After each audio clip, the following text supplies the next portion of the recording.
자, 그럼 다음 주제로 좀 넘어가 보겠습니다.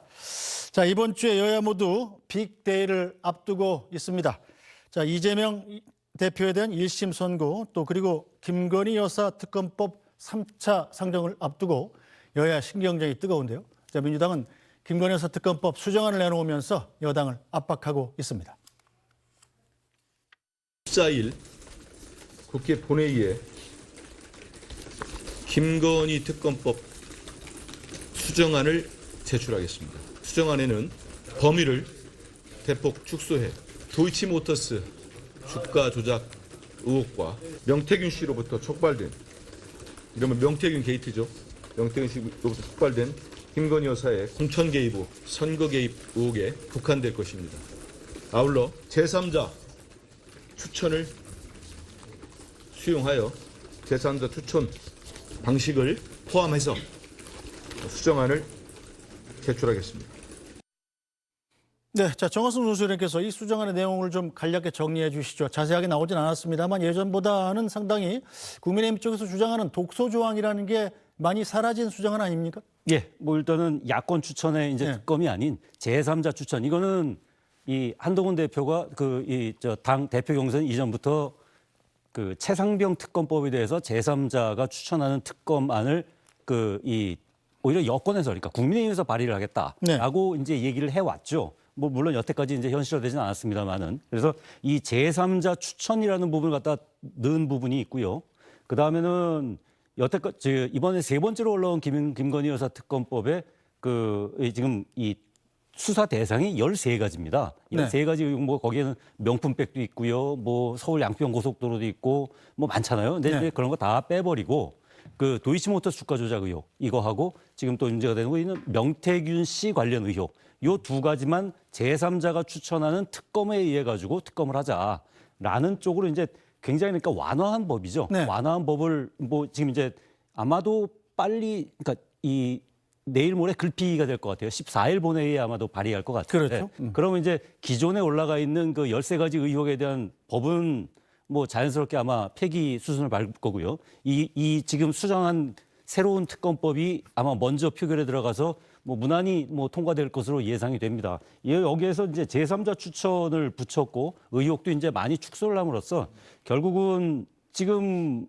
야권이 192명, 그러니까 뭐 이 법이 통과되더라도 분명히 또 이 윤석열 대통령은 거부권을 행사할 것이 뭐 거의 그렇죠. 확실시되기 때문에 그 이후에 국민의힘의 이탈표 8표를 끌어오는데 가장 유리하고 합리적인 법안이 무엇인가, 이런 부분에 있어서 일종의 그러니까 여권에 대한 압박 법안이라고 볼 수 있을 것 같습니다. 네, 자, 신경민 전 의원도 그렇게 보십니까? 민주당에서 이렇게 좀 첫 번째 김건희 여사 특검법, 두 번째 김건희 여사 특검법으로 변하면서도 독해졌었잖아요. 네. 자, 이번에 3차 특검법인데 이건 또 굉장히 많이 완화된 이유. 자, 여당의 이탈표를 좀 더 끌어오겠다는 의도가 있는 건가요? 물론이죠. 근데 이제 그 사이에 중요한 상황 변화가 한 두어 가지 있죠. 첫 번째가 이제 10월 31일 날 아까도 말씀드린 민주당 공개한 윤 대통령의 육성 녹음 테이프 공개가 이제 하나 굉장히 큰 사안이었고, 7일 날 윤 대통령이 2시간 넘게 했던 담화와 회견이 굉장히 중요한 계기가 된 것 같아요. 그러니까 국힘당 의원들도 기자회견이 끝나고 나서 개인적으로는 민주당 의원들을 만난 자리에서 실망감을 드러냈거든요. 민주당 의원들에게 축하합니다. 기자회견 잘 보셨죠? 라고 이제 얘기를 할 정도로 기자회견은 매우 실망스러운 기자회견이었고, 이게 중도층의 유권자들이나 국민들에게 어필할 수 있는 여지가 전혀 없다고 판단되기 때문에 이런 상황 변화를 고려를 하면은 국민의힘의 어떤 상식적인 견해를 가지고 있는, 내지는 수도권 쪽에나 충청권 뭐 이런 쪽의 지역구를 가지고 있는 분들이 여론을 들어봤을 때 쉽게 동의할 수 없는 뭐 그런 거를 내는 것보다는 한번 이 국민의힘 맞춤형 특검법을 내는 것이 유리하겠다라고 판단이 돼서 이렇게 지금 금방 대변인이 설명을 한 대로 대폭 수정한 이런 특검법을 3차 특검법을 내놓는 건데요. 여기서 이제 아마도 14일 날에는 그런 조짐이 전혀 안 나타날 텐데 28일에 있을 거부권에 대한 재표결에서는 어떤 형태로 나타날지 모릅니다. 또 하나 그 사이에 한 2주 정도의 시간 사이에 있을 여러 가지 녹취가 또 공개가 될 가능성이 있고 또 보도도 갑자기 어디서 뭐가 튀어나올지 모르는 상황이기 때문에 이런저런 몇 가지 진행된 변수와 앞으로 진행될 변수를 생각하면은 28일에는 상당히 많은 변화를 민주당이나 야권이 기대하고 있습니다. 네, 자, 김재원 최고 또 그렇게 생각하십니까? 8표만 사실은 넘어가면 지난번에 4표가 넘어갔었잖아요. 네. 이렇게 독소조항이 훅 빠진 이 특검법이 거부권을 거쳐서 재결이 된다면 이탈표가 여당 내에서 더 늘어날 가능성은 없을까요?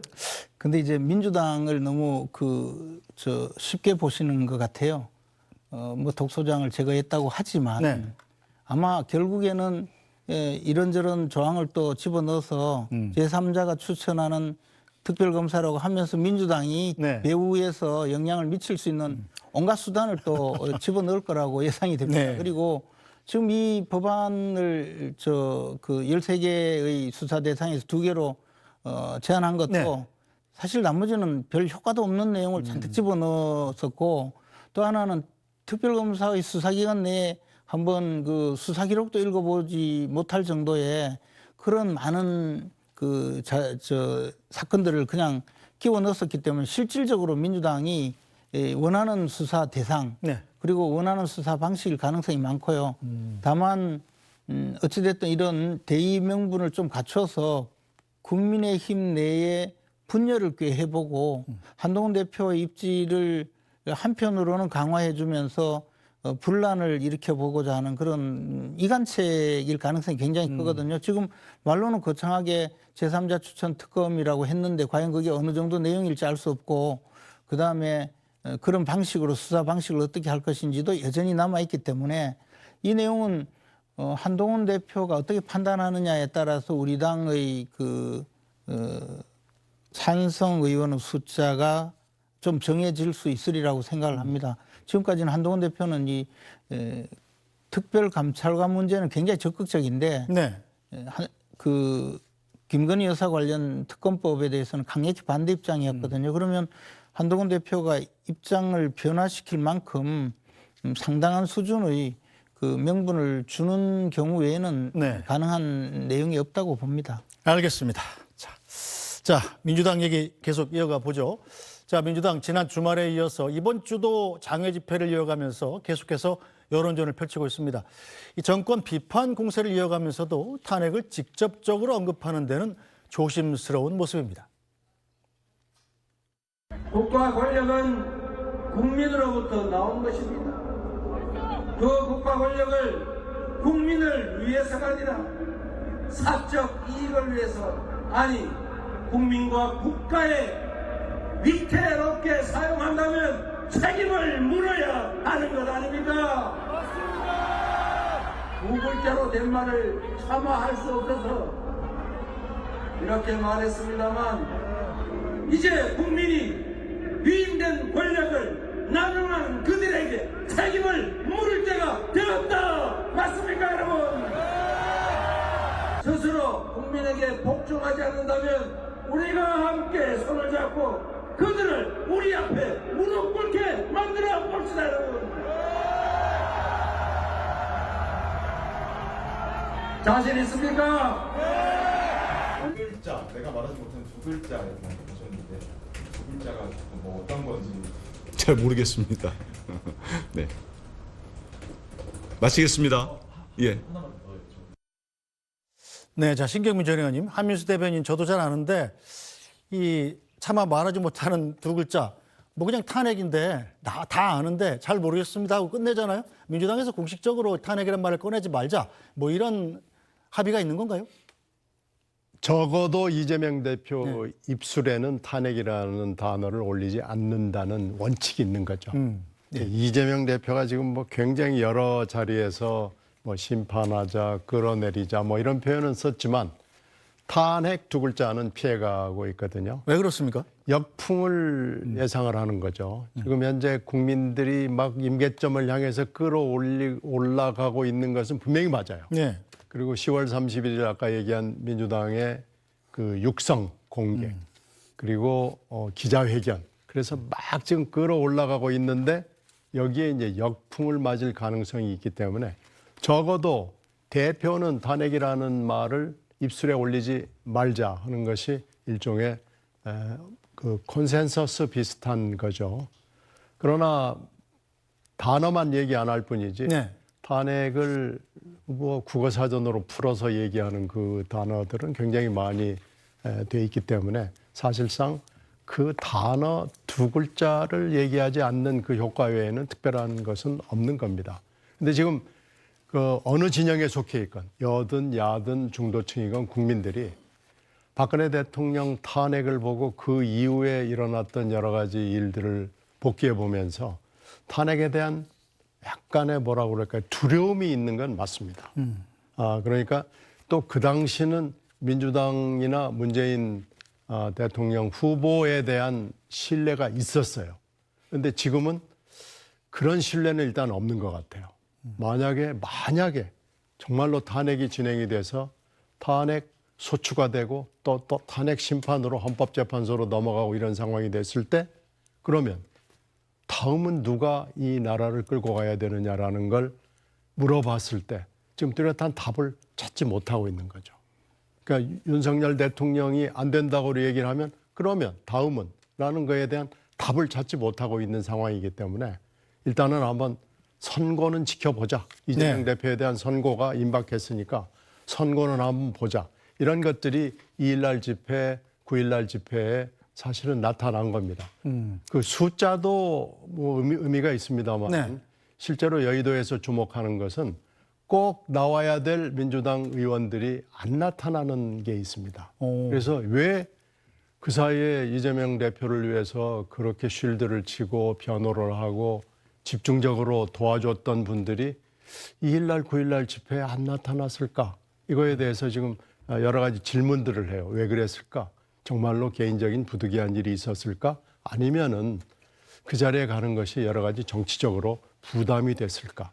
이거에 대한 답을 묻지도 못하고 답하지도 못하고 지금 그런 상황입니다. 네, 자 김재원 최고께서 보시기는 어떠세요? 일단 집회의 인원수가 자 민주당의 자체 발표 기준으로만 봐서 한 일주일 전에는 30만 명이 모였다고 그랬는데 자 이번 주말 집회에는 20만 명이 모였다고 그랬습니다. 많이 줄었어요, 실제로. 그리고 이 꼭 얼굴을 보여야 될 민주당 의원들도 안 보이는 분들이 있다. 이렇게 신경민 전 의원께서 말씀하셨는데 이건 무슨 이유일까요? 경찰 추산으로는 17,000명이다가 15,000명으로 줄었다고 하죠. 어제 둘 다 줄었습니다. 네. 예. 근데 이제 약간 우리 신경민 의원님 말씀하셨는데요. 지금 이재명 대표가 무슨 언어로 포장을 하든 또는 어떤 이유를 대든 첫째 하나는 이것은 윤석열 대통령을 탄핵하자라는 그 주장의 집회이고 네. 동시에 자신의 그 선거법 위반 사건 또 위증교사 사건의 선고 이후에 빚어질 리더십 붕괴 현상을 좀 막아보려는 마지막 안간힘이거든요. 네. 그런데 보수 진영에서 보면 탄핵을 이야기하거나 심지어 요즘에는 임기단축 개헌 이야기를 하든지 하야를 주장하든지 결과적으로는 윤석열 대통령이 중도 하차를 하고 그리고 곧바로 대선을 실시하는 것 아니겠습니까? 네. 그러면 지금 대통령 후보 지지율 압도적 1위가 이재명 대표거든요. 그럼 보수 진영에서 보면 윤석열 대통령의 하야 내지 탄핵이 결국은 지금 11가지의 범죄 사실, 뭐 7개의 제목으로 4개의 법원에서 재판을 받으면서 대장동 사건 또는 대북 송금 사건 등으로 중형의 선고가 예정되어 있는 이런 이재명 대표가 그 사법적으로 재판을 받기 전에 대통령이 될 가능성이 있는 그런 상황을 만들어주는 거거든요. 네. 그러니까 이 탄핵이라는 이야기를 하든 또는 하야를 이야기하든 결국은 가장 맞이하기 싫은 상황을 지금 끌고 가려고 하는 거기 때문에 지금 상황을 더 이상 진척하기 어려울 정도로 보수 진영이 단결할 수 있거든요. 네. 그런 측면이 있고 또 한편 민주당 지지자들의 입장에서는 마찬가지로 이재명 대표 한 사람을 보호하기 위해서 민주당의 지금까지 저 전통을 뒤로 하고 자기가 모여서 피켓 들고 박수치고 해야 된다는 데 대해서 좀 자괴감을 느끼는 분들이 많이 있지 않겠습니까? 그래서 이런 상황 때문에 저는 집회에 사람도 모이지 않고 이재명 대표도 그런 상황이니까 탄핵이라는 이야기를 해서 그런 반작용, 뭐 흔히 우리가 역풍이라고 표현하는 이 반작용을 조금이라도 줄이면서 자기의 영향력을 끌고 가려는 고육지책이자 안간 힘이라고 생각합니다. 네.